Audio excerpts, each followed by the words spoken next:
You're listening to a Roddenberry podcast. You're listening to Mission Log the Orville, an episode-by-episode discussion of the adventures of the crew of the USS Orville.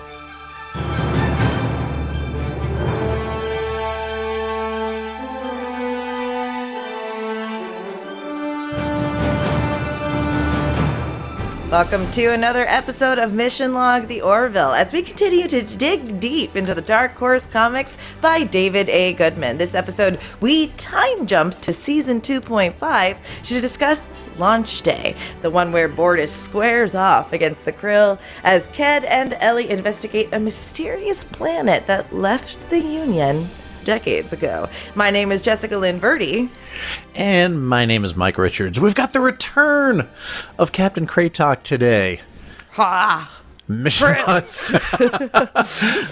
Log the Orville is a conversation that depends on your participation. We'll dive deep into the messages, morals, and meanings contained within Launch Day, because that's what we do on Mission Log the Orville. And then we get to hear your thoughts and ideas when you tell us what you think at ML_the Orville on Twitter, Mission Log Pod on Facebook, or you can email us at missionlog-theorville@roddenberry.com. If you're watching this on the Roddenberry YouTube channel, hit like and subscribe. And remember, we may use your comments on an upcoming episode. Speaking of comments, Jessica. What? I didn't do it. It wasn't you. I did get a text following our previous episode, which is called The Word of Avis. And I think probably 10,000 times during the recording last week, I called it The World of Avis. You can retcon that. All of our listeners can retcon that and just imagine me saying The Word of Avis. It's your Midwestern It accent. is. It's kind of like that Long Island / Midwestern accent thing. Right, you say on. Human instead of human. You say world instead of word. Exactly. But here's what we got. At the end of the latest Mission Log the Orville episode, you just said what I've been saying for years. I'm a human being! Exclamation point. Put your damn labels away. Sorry about the fruity language, listeners. Put your damn labels away and stop trying to put everyone into your stupid little boxes. We're human beings, and if you want to treat me differently because of my gender, sexual orientation, or lack thereof, faith, tradition, or anything else, well then... Yeah. More fruity language. More fruity language. And I'm glad that we got that text. I'm glad that nice that comment was resonated with one of our listeners.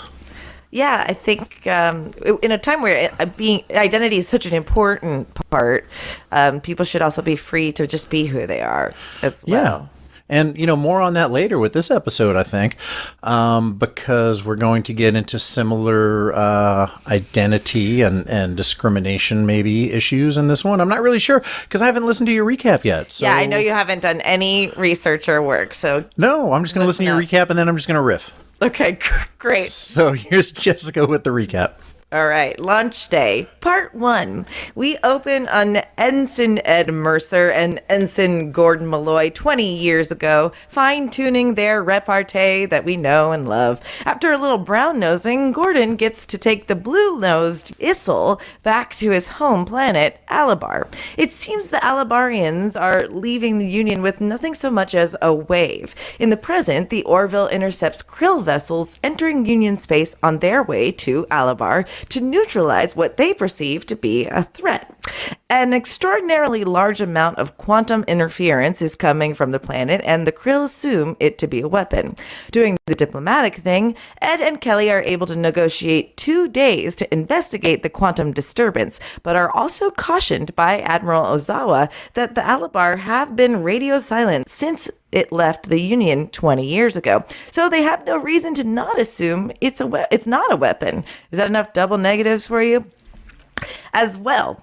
So if it is a weapon, the Orville is authorized to work together with the Krill for their shared purposes. Ed leaves Bortus with the gargantuan task of keeping the Krill at bay until they can find out more. After a short visit from Claire, Ed and Kelly have their game faces on, which means they look like Alabarians now, and are ready to hopefully find Issel and some sort of answer as to what Alabar has been up to the last 20 years. Gordon and John are tasked with getting as close as they can to the quantum interference as in order to determine what it actually is. Ed and Kelly land in the middle of a destitute capital city, a paradigm shift from the world the Union knew 20 years ago. They're ordered by some sort of officer to register as visitors from a different part of Alabar as soon as possible, but not before Ed tames his hunger beast. At a restaurant, Ed and Kelly learn that not only has Alabar lost its easy access to food replicators, but they have been reverted to using currency again, which leads to a very quick dine and dash that hasn't been seen this side of the 25th century. The Alabar president, Ian McKellen, is broadcast for the entire city to see as he triumphantly proclaims that launch day is nigh. He tells his people that all their threats from the outsiders will end tomorrow. The race to find Issel quickens. John and Gordon close in on the source of the quantum interference, and I can confidently say that's no moon. Part 2. Gordon and John look for the perfect place to dock without being noticed, while Ed and Kelly head to the registration office to locate Issel. John scrambles their engine to put quantum energy out at the same frequency as the Death Star, and at the very least they are able to board the orb undetected. Ed and Kelly go to Issel's residence. His mother informs them that Issel is dead. On the Orville, Isaac informs Bortus that the Krill have activated their quantum drives. They are, there's a lot of quantum going on in this too. Quantum mania. Yeah, yes, exactly. Did you know Quantum Mania has Ant-Man in the name? I didn't know that. Quantum Mania. Got it. They have grown impatient and intend to head to Alabar to carry out their mission. With a quick bluff, Bortus is able to deter them for the time being. Aboard the Death Star, Gordon and John find nothing and no one. It doesn't seem to be a ship, and no one's working on anything. It just seems to be halls of maintenance, but they do have a lock on the source of the interference and head in that direction. Meanwhile, Ed and Kelly are getting the depressing story of Issel's demise from his mother. He was never the same after leaving the Union. Sad. After Ian McKellen became president 20 years ago, they left the Union because of the outsiders threatening them and weakening them. Issel seemed to feel guilty for being part of the reason invaders were a problem, having been a part of the Union. Ian McKellen blamed the outside world for their society's problems, and the quantum shifter will solve everything come launch day. Just then, Gordon and John encounter the quantum engine, and John deduces that it isn't being used to obscure anything, that the quantum emission is naturally creating that much interference. Unsure, but on a hunch, Ed asks them if it's possible for that amount of energy to shift this whole solar system to another quantum plane of existence, Quantumania, and theoretically, yes, it is possible. Well, whatever it can do, it's about to do. Ed and Kelly decide it's time to go get their other pair of pants, but they are two excuses too late. Issel's mother has already called the authorities and are escorting the outsiders to jail. The increase in quantum activity has made the Krill ready to act, and Bortus, surprisingly, hails the Krill to let them know that they too will join them in the pursuit of an answer. Well, the Alabarian who detained them has found their Union communicator, and it seems like the jig is up, so Ed and Kelly come clean. They were sent here to disrupt the plans for launching and were able to sabotage the quantum shifter. The detainer doesn't believe them. However, he can't afford to be the one who didn't tell the president he knew of a potential threat. So they escort Ed and Kelly through the streets, and as they head toward the Capitol, it gives John and Gordon the perfect window to stun them and rescue Ed and Kelly. Not a moment too soon, Ed, Kelly, Gordon, and John are on their way back to the Orville to inform their crew counterparts that in just a few moments, the entire solar system will be in a different realm altogether. The Krill do not believe that this is the truth, and they intend to go forward with their plans to destroy the planet. The Orville hightails it out of there, the Krill vessels close in on the planet, and within moments, the quantum shifter is successful and transports the planet into another realm of existence entirely. Well, Ed and Kelly surmise that while the Alabarians will have been able to solve their outsider problems, they have a completely new problem altogether: the stranded Krill. That's probably the best recap I've ever done ever. Yeah, and those krill are going to follow the Ancana, which says invade and destroy. Invade and conquer. Invade and conquer. It is the will of Avis. Thank you. The world of Avis. The world of Avis. Yeah, we can do that. And I don't know if we're going to just call this like Hunch Day or Sure. or lunch something. Lunch day. Yes, welcome to Lunch Day, everybody. Very good. Very entertaining recap. Sure. At least the unedited version was great. And as I sit here, and I'm often doing voiceover work, as I think you are also, from your digs, and sometimes you just have those days where you just cannot get the words out, and I just want to take something and break it. But you have a much better sense of humor than Well, I do. you do it so many times, you just have to accept it. Actually, my boyfriend recently just played for me Michael Jordan trying to say Gatorade is in you. And it's the biggest basketball star of the 90s is just trying to sell. He's slinging Gatorade and he can't, like, they give him a line read that's like, okay, say it like Gatorade. Is it in you? Is it in you? And he goes, Gatorade, is it in you? Is it in you? He cannot. So do yourself a favor if you want a good giggle and you want to understand what it's like to be on the other side of the mic. Not this mic, but the actual microphone. And we get it, man. We're all good at different things. Thank goodness.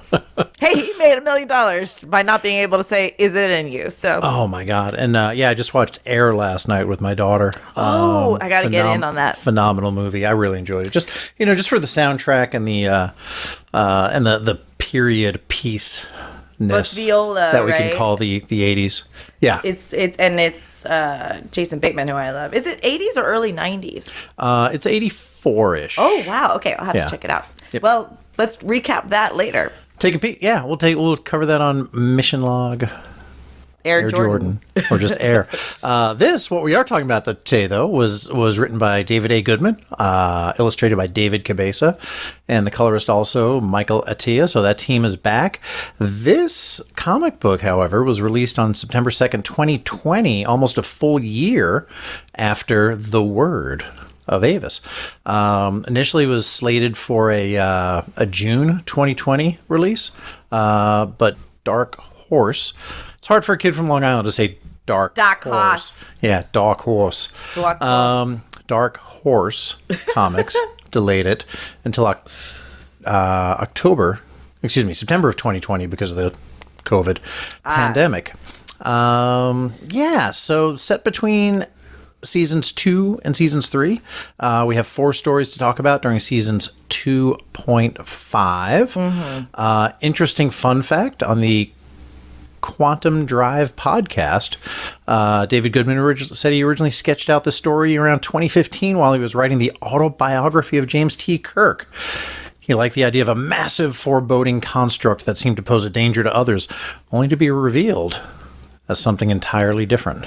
That is so cool. Something I have learned about David, especially because we got to talk about the Honor Society. He's so good about holding on to these ideas and these stories that he has, and then working on them and fostering them, but then finding where they work later. Right. He had Honor Society for some time. That nugget, that kernel of an idea, and just kind of lets it mature over time.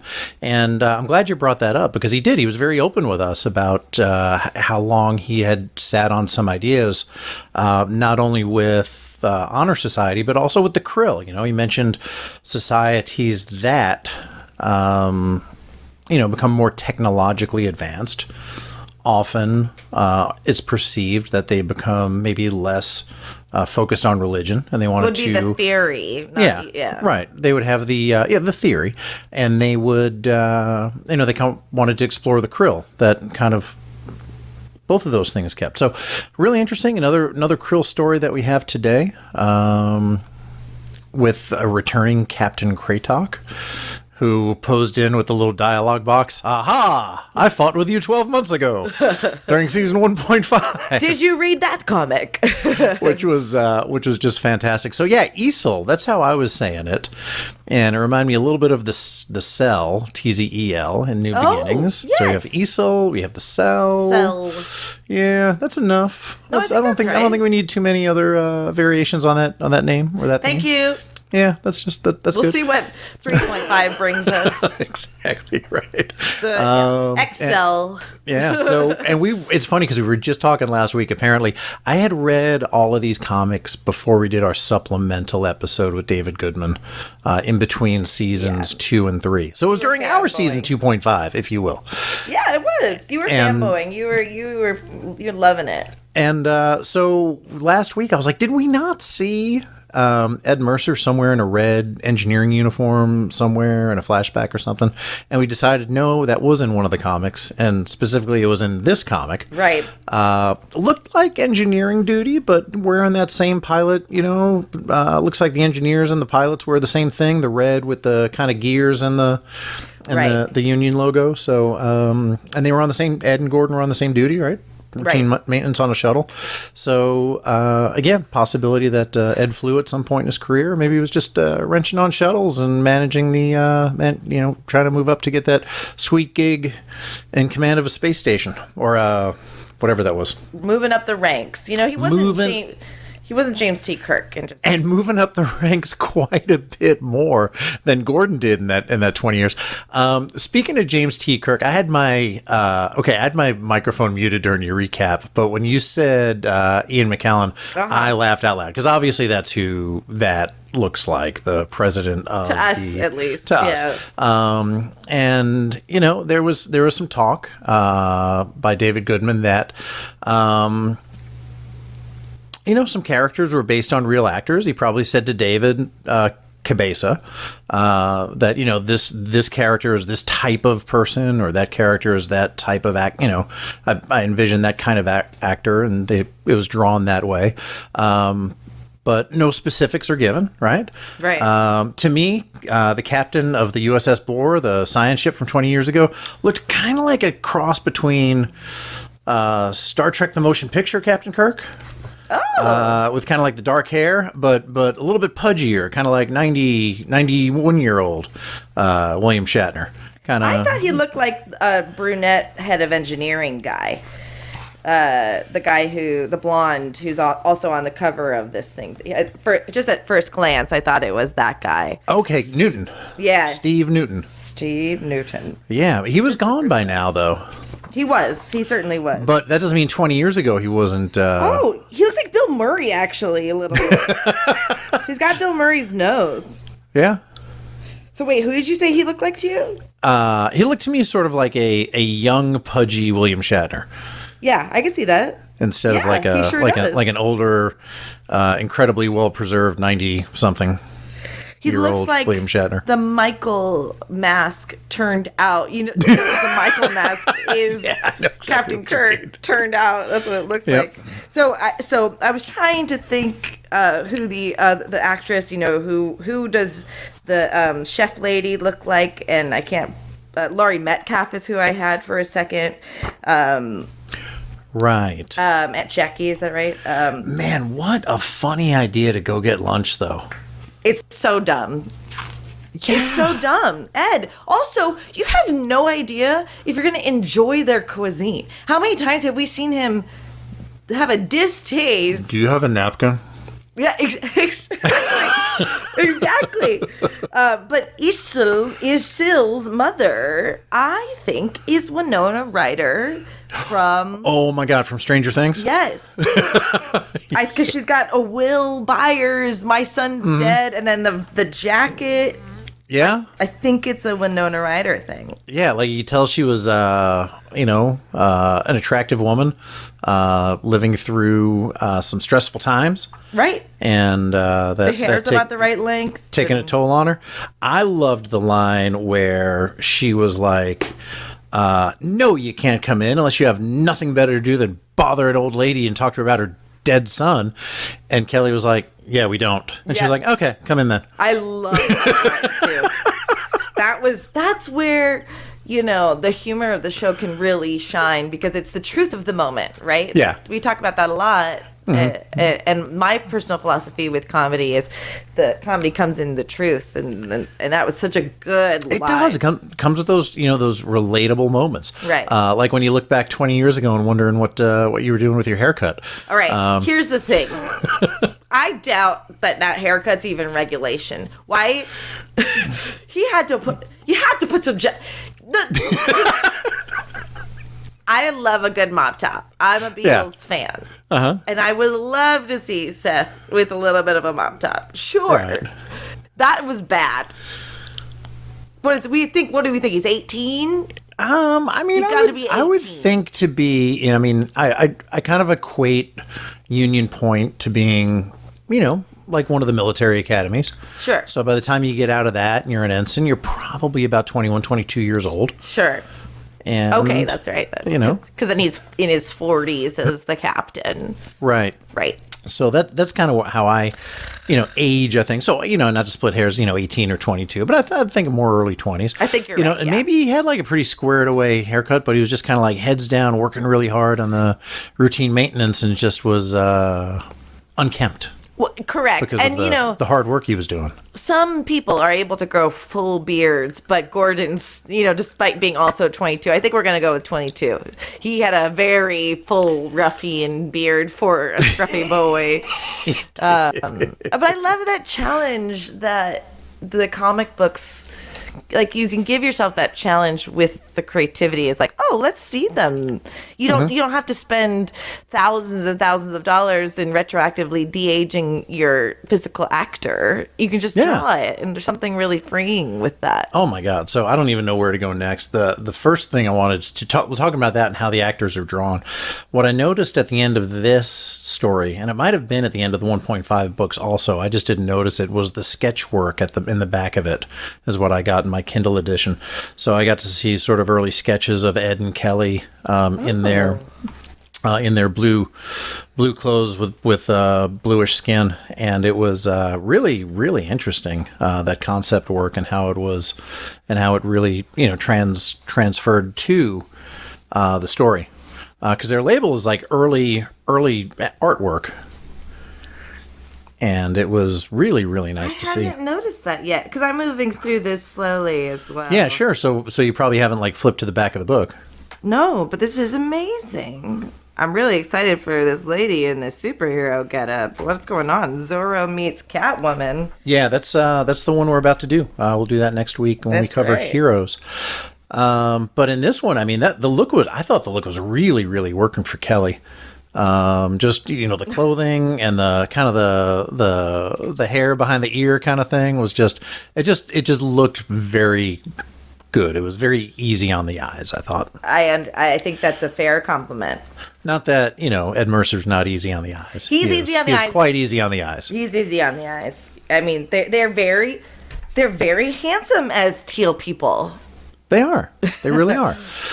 The other thing that you mentioned before about, being able to see things, Kraytok was like, please adjust the lighting on the ship. Mm-hmm. And, when they get over, I'm expecting to see everything like really, really dark, kind of like when they did the signing of the Loch Vai treaty. Right. And I guess I connected those dots during that episode when they signed the Loch Vai, why it was so dark in that room. So they didn't kill all the space vampires again. Correct. But no, the frames of them hanging out in the conference room on the Orville are just as bright as everything. Correct. They've been doing up until then. In fact, there's one where it focuses on Ed, and it's just like the transparent white background. So it's that killed them in that moment. Yeah, I kind of thought maybe the longer the Krill disagreed, the slightly brighter the lights would get. Oh my God! They just agreed with anything. I love that. Yeah, I guess you can't really overly darken, a drawing. I'm sure you can, but I'm sure it was a stylistic choice to, rather than just draw it that way, say it out loud, like, do not kill us as you have killed my brethren. It is not the world of Avis. Which, if you ask the Krill, it's all the worlds that are the world of Avis. That's correct. Yeah. I love John on this mission too, because he is just putting it together so quickly and He really is. acting very bravely too. I think. I think so too. He's analytical. He's measured. I think there was a little bit of sort of the dramatic. I know what's going on, but I'm going to keep a secret. When Gordon was like, "You think it'll mask our signature, or it will mask our signature?" And then he was like, "Boom, go ahead and dock." Well, he also wasn't 100% sure. You know what I mean? They had to do it either way, and so that's pretty cool and brave. Speaking of docking, I was thinking about, there's always in pretty much every sci-fi show, there's like, we're being boarded or they're docking with us, and Sci-Fi 5 on the Roddenberry Podcast Network during their coverage of STS-63. Our own Earl Green wrote an episode hosted by Ryan Myers that talked about how problematic docking in space really is, right? So you think you're maintaining relative motion. Relative to what? And then somebody else comes in, it's spinning, it's either rotating or tilting, or there's at least three axes that it could be moving on. So you've got to manage those things perfectly and get that lined up, and then you've got to get a seal, and then a seal between what? Different pressures, different gases on the inside, gases that react differently with each other, right? Right now, I mean, you mix two different gases. I can't name what two. I'm not a chemist. I'm not a rocket scientist. But if you mix different gases, they'll explode.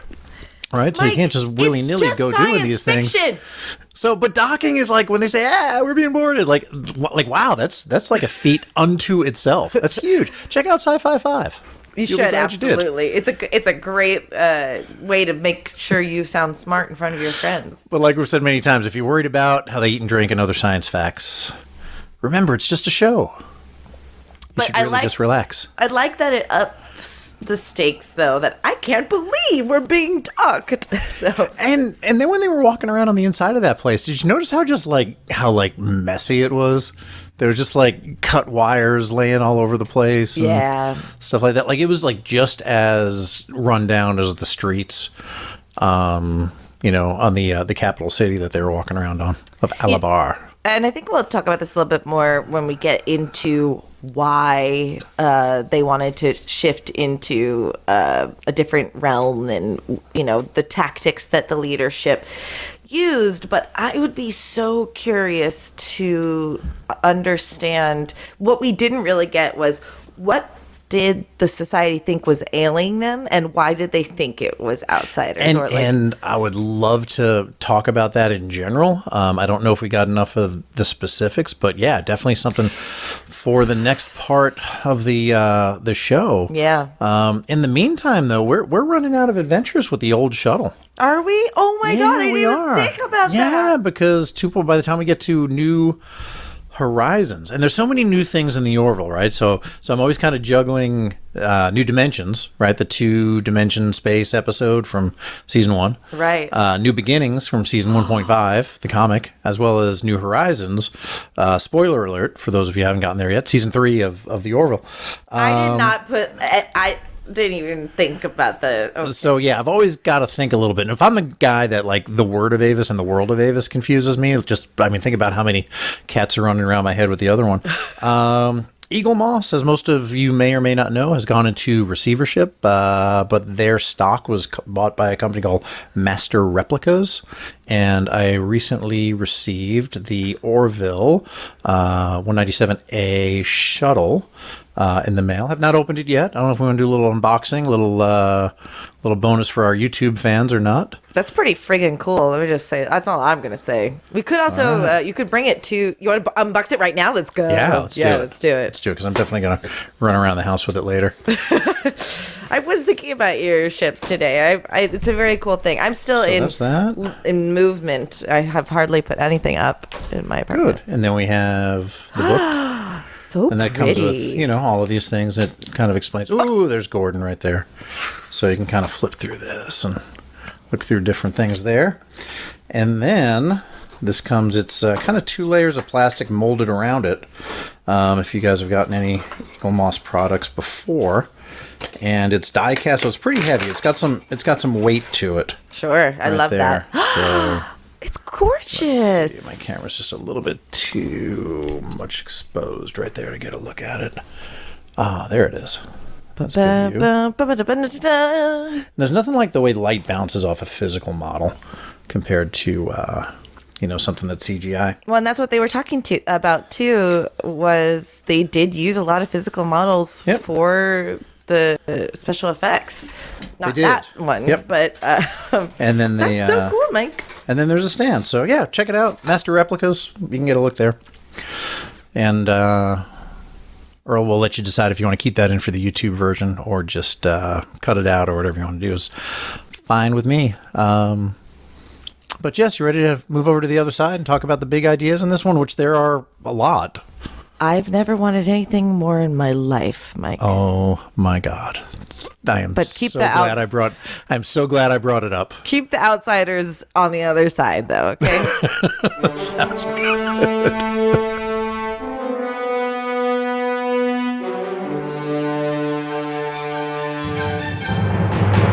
So we've come to the part of the show where we explore the big ideas in the comic book launch day and discuss the messages, morals, and meanings to see if they align with the Roddenberry Star Trek philosophy. So Jessica, I got a question for you. Uh-oh. No, I'm not. No. Ian McKellen. You mentioned in your recap that he thought, I think you said, if I remember right, he thought that launch day would solve all the problems of the Albarians. That was Ed's deduction. Okay. Do you agree with that deduction? Do you think they believed it? I don't want to assume gender on Ian McKellen's presidential Albarian character. It's a really great question, and I think there are multiple potentials. And my skepticism says that they probably didn't. You know how just like you can convince yourself anything's true.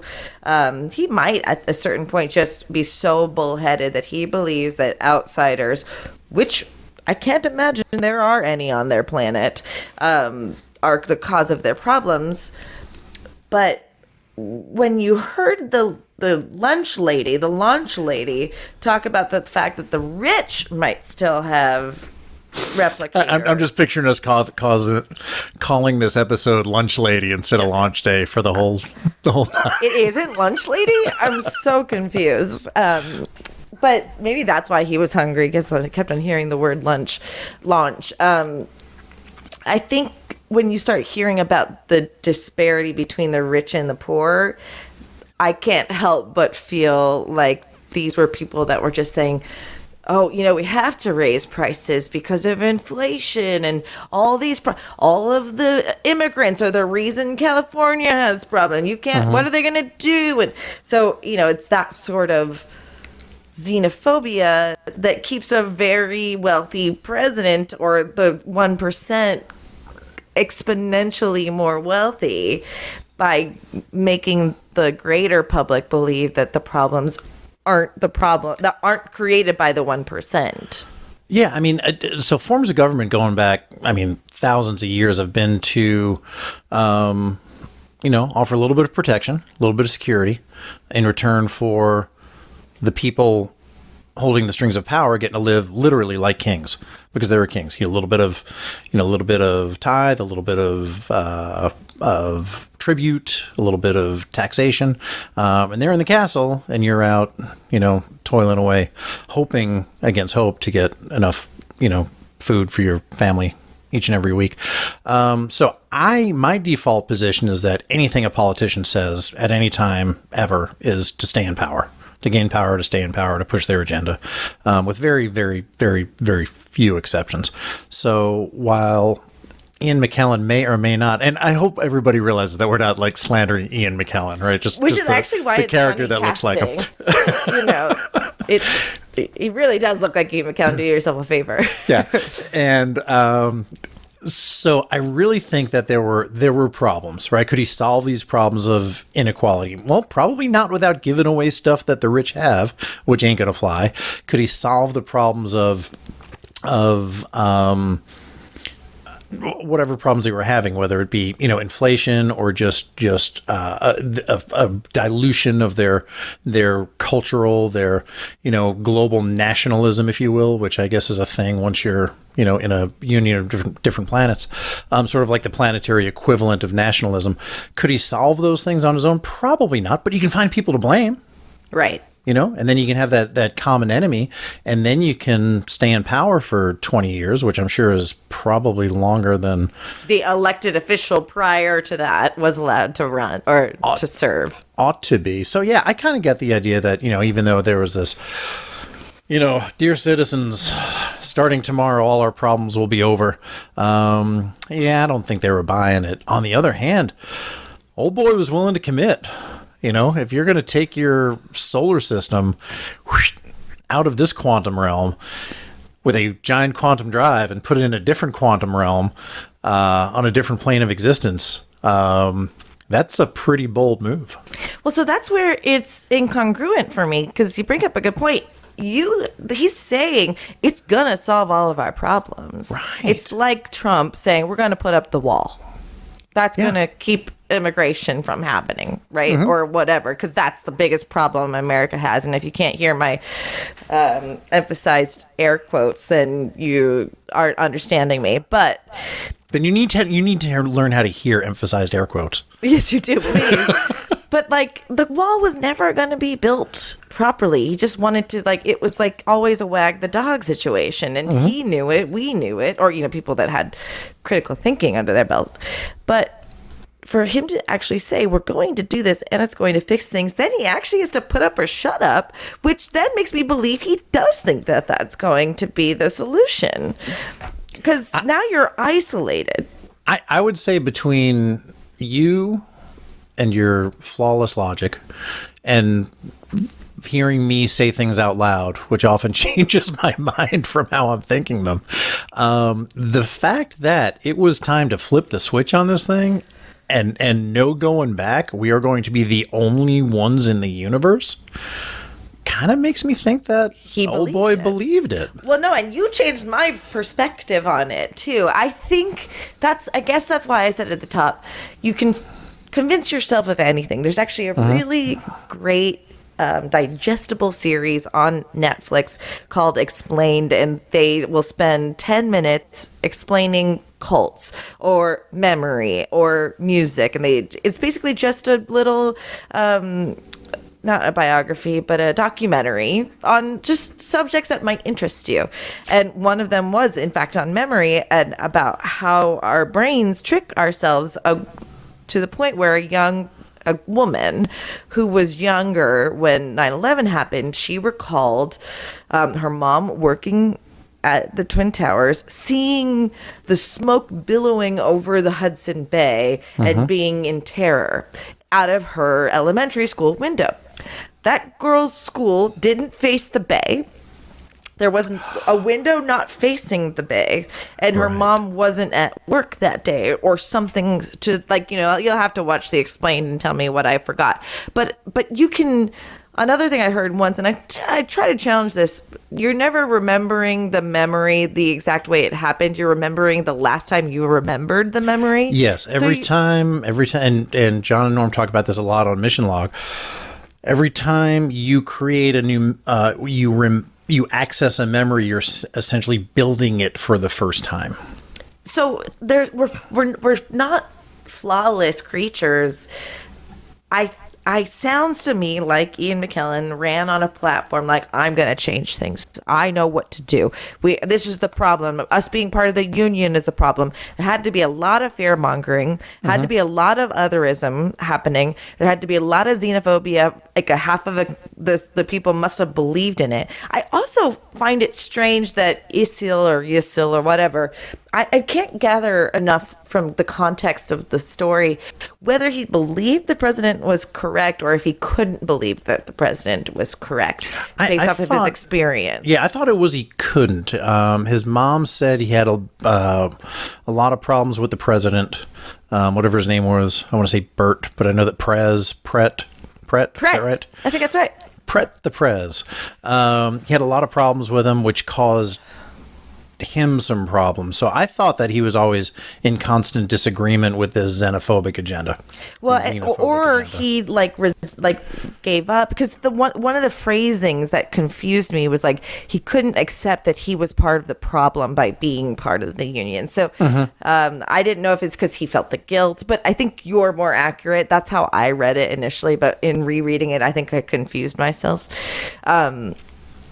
A lot of people like to sensationalize what's going on in our world nowadays and compare it to Nazi Germany, and how Hitler used Jewish people and people of color as the problem that was weakening Germany. And they're, I think, using this as an allegory for that, or, using that as an example. But it's happening today in America, which is why people tend to draw similarities. And, I mean, Trump's an idiot, and unfortunately, Hitler was a little bit smarter, but there's still a playbook for how to garner support, and part of that playbook is look at the Latinos as the problem. We shouldn't let them into our country, and these 5 things that actually Americans are doing is the fault of the immigrants. And so there is that playbook, and one of which is to dehumanize. I mean, that's why Hitler called the Jews vermin, and that's why Trump called Mexicans animals. Yes. And categorized all of them, the majority of them, when he said they're not the best people they're sending over here. It's their rapists and murderers and that ilk. I mean, that is a well, it's successful in getting the people who are already disenfranchised and are already experiencing, like you said, struggling for their meals. It's giving them a source of frustration that isn't the cause of the frustration. And the other thing that is just in general very difficult to swallow, it's a hard pill to swallow once you think about capitalism. We're all sold this idea of like, you're going to be able to be rich if you just do keep your head down, work really hard, and do these 5 things or whatever. Everyone... I was raised in a household where it was beneath you to take a regular job because we were going to be rich one day or what have you. So instead of going, hey, just work a little bit hard here, let's have some equality, let's all make sure everyone's fed, let's fix that problem. They are doing their best to put the problem elsewhere. So I think Ian McKellen believed it and then ended up drinking his own Kool-Aid. Probably. So there is that sales job of, if you work hard, you too can be a billionaire. Yes. Which keeps people working hard. Now, what is the work that most people do accomplish? It makes you some money, right? You get your salary. It's making somebody else a whole lot more money. Yes, correct. Or they wouldn't be paying you to do it. Right. I wanted to kick back to this. So this is the conversation between Easel's mom and Ed and Kelly. Easel's mom said, so you knew Easel when he left the Union fleet? And Ed said, yes, I remember he didn't want to resign. And his mom said, that's an understatement. He hated Pret, got him into a lot of trouble. Pret, ? Ed says, and she goes, oh, you've never heard of the leader of our planet for the last 20 years? At which point she excuses herself to get some refreshments. She was calling the cops. She sure was. Also, he answered the communicator while she was in the other room, too. So if we had one extra panel, she would have been like, the heck is that? What is that? Yeah, exactly. Yeah, so, Winona Ryder, and now I can't unsee that looking at her. Looking at her now. But that's the thing. And you can't, once there's a critical mass of folks that buy into that philosophy, you really can't go against it without putting yourself at great peril. Right. Well, Sadly. What do you mean necessarily? Once there's a critical mass of an authoritarian regime. I see. Yeah, there's a critical mass is how I refer to it. It's exactly right. A lot of people have also felt like our society's been building up toward it in the last 10 years. They're just expecting the apocalypse to come around the corner. Well, and that's the thing. And I've heard, we talked about this, I think, when we covered something like Gently Falling Rain. And there were folks saying fascists, there's fascism here in the United States. You look at the atrocities that happened under Hitler and Nazi Germany, right? That is the gold standard, right? That doesn't mean nothing else is fascism, right? That's correct. Yeah. You know, there's things that have to happen to build up to that being the result of fascism. Exactly right. But yeah, so it just kind of going back to that. I mean, there's the argument that, hey, we're not Nazi Germany, and it offends me that you're comparing us to. I'm not comparing us to Nazi Germany. I'm just saying that we've got xenophobic tendencies in this country. We always had. We've been really, really good at times. We have allowed more immigration into this country than any other country in the history of the world. We've also deported more people from this country than any other country in the history of the world. And, there's some theories on that. Some are which that we need that workforce at times to bring them in, do some work. And then when we're done with them, we're kind of done with them. And at that point, we either deport or we discourage immigration at those times. And I was kind of wondering, what are some of the arguments that make people go down this xenophobic pathway? And there's basically 4 of them that I came up with from researching across different websites on the internet. And this website right now that I'm reading from is called verywellmind.com. Number 1, social and economic insecurity. People often look for someone to blame in times of economic hardship or social upheaval. Immigrants and minorities are often scapegoated as the cause of society's ills. Number 2, lack of contact. People with little or no contact with people from other cultures or backgrounds are more likely to be fearful or mistrustful of them. In other words, people hate what they fear, and they fear what they don't understand, which right now is just about everything. That's media a good point, yes. Portrayals, the way immigrants and minorities are portrayed in the media, can also influence people's attitudes towards them. If they are only shown in a negative light, it can reinforce people's prejudices. And then finally, fear of strangers. In general, people are more likely to be afraid of unfamiliar things. Kind of very closely to what we just said. This can apply to both physical appearance and cultural differences. So those kind of things are pretty. I think those things are always sort of smoldering in our background, right? In our worst human instincts, and it doesn't take much to stoke that into a fire. So I'm just gonna not soapbox, but those 4 things are the exact argument for why representation is good. And when people lament that there aren't enough white people on TV anymore, I am regurgitating rhetoric. All the black people are taking commercials. Like, this is just some things I've heard white people say. While you want to say it's an overcompensation or what have you, I remember my media was inundated with, if that person was black and they were in a TV show, they were a gang member. And if they were Arab, they were a terrorist. And if that's the only representation I have of these cultures that aren't white, then of course I'm going to have a hard time changing my perspective on what these cultures actually are. So yes, representation is good for the people in order to actually work at a more fair rate than the culture. Our culture basically caters to white people. I mean, just think about that out loud. The reason that people are uncomfortable with the diversity, or a better term is the normalization of television and media, is because they're not seeing themselves represented as frequently as they used to be. But when we have actually strong, positive, beautiful representation of characters, then you can change and shift the culture's perspective on someone that is different from you. I hope so. And going back to the Star Trek, the original series, right? 1966. So you got guys that are in their mid 40s that fought in World War II, right? So they were 25 in 1945, and now they're, 46 in 1966. And they got Captain James T. Kirk, white guy. Chekhov, a Russian. Sulu, Japanese. Uhura, a black chick. Spock, an alien that looks kind of like Satan. Right? That was kind of the knock on him. Yeah. Pointing to yourself like that. These guys must have been losing their minds. They really must have been.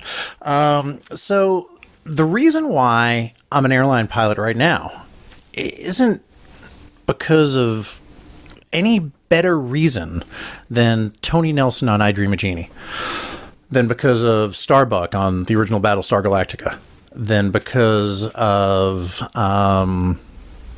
Captain James T. Kirk of the USS Enterprise, of seeing people that look like me, even though, I mean, face it, I'm way better looking than those guys. What? I mean, you oh my said it. God, so much.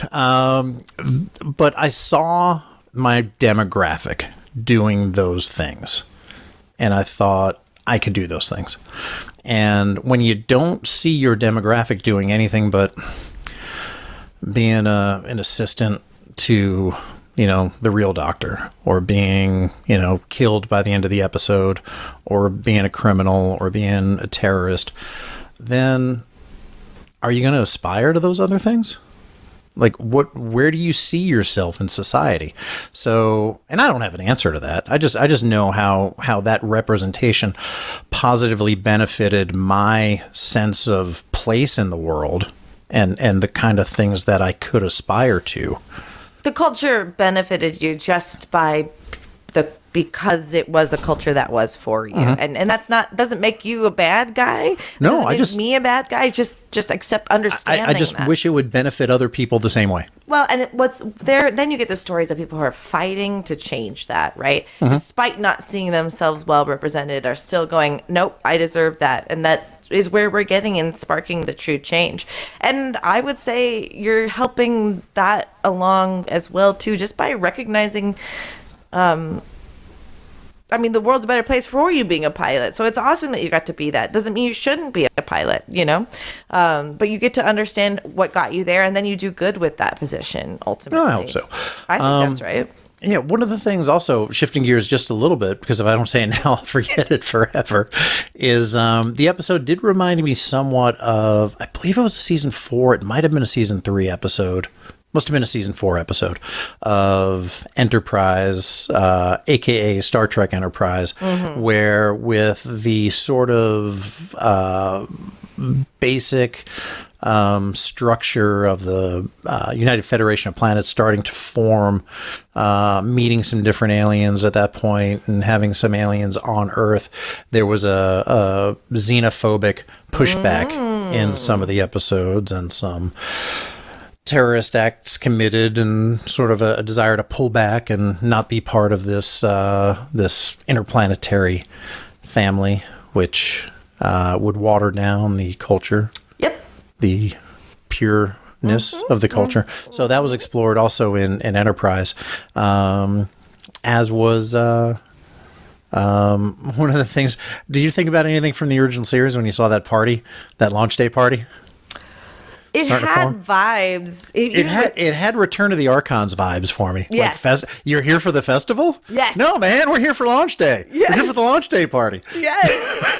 Because wasn't the leader like behind the scenes too, or making them do that? Yeah, it was Landrew, the computer that That's right. Was programmed a long time ago. So Landrew felt like Ian McKellen a little bit, because he had a face to it, but we never see that person. IRL. Oh God, that was a total deep fake. Yeah. Yes. Oh my God, 100%. Yeah, I would use Ian McKellen as my leader. I'd believe him.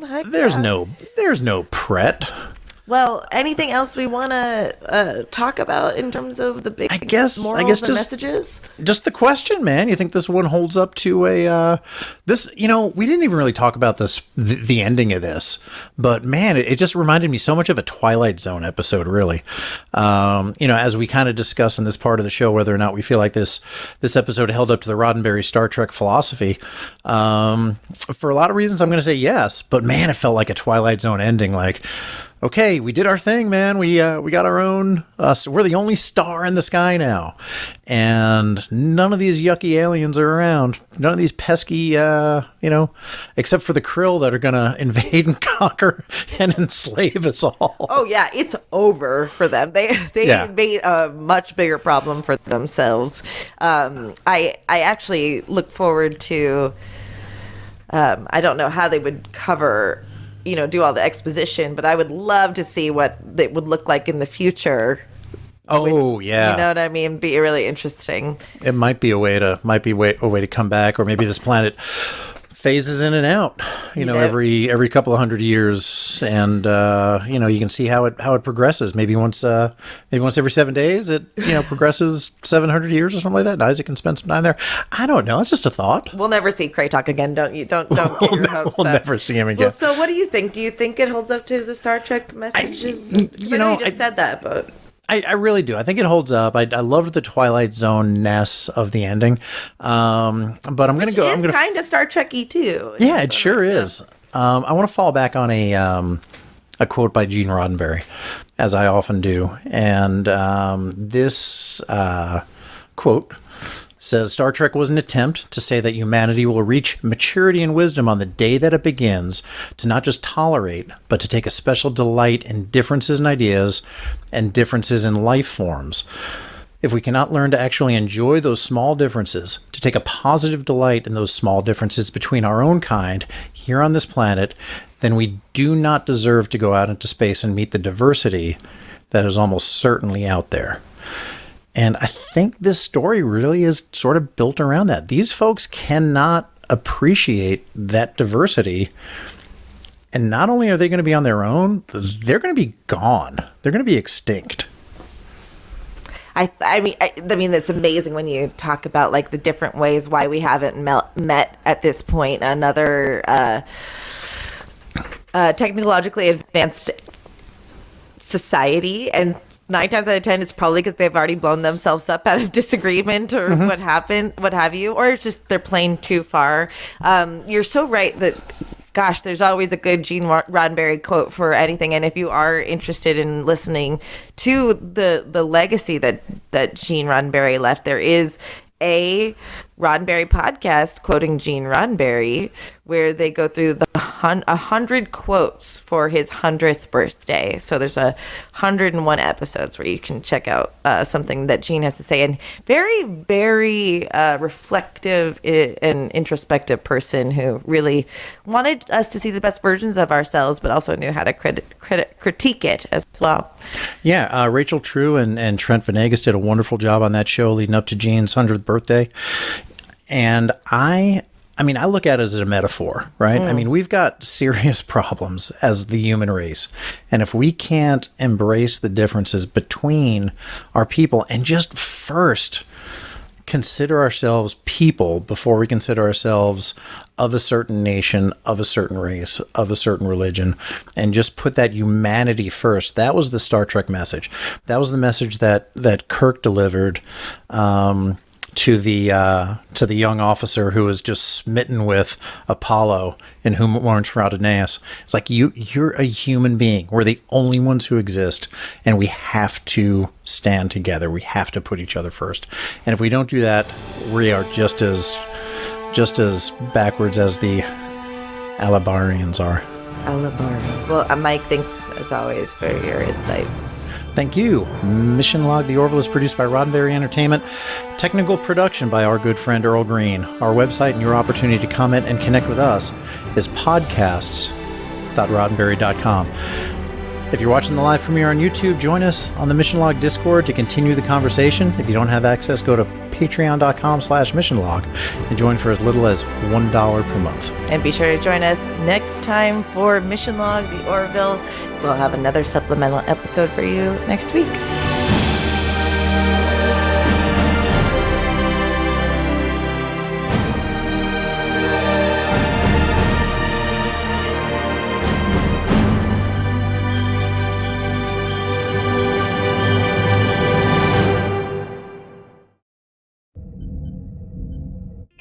This is a Roddenberry podcast. For more great podcasts, visit podcast.roddenberry.com.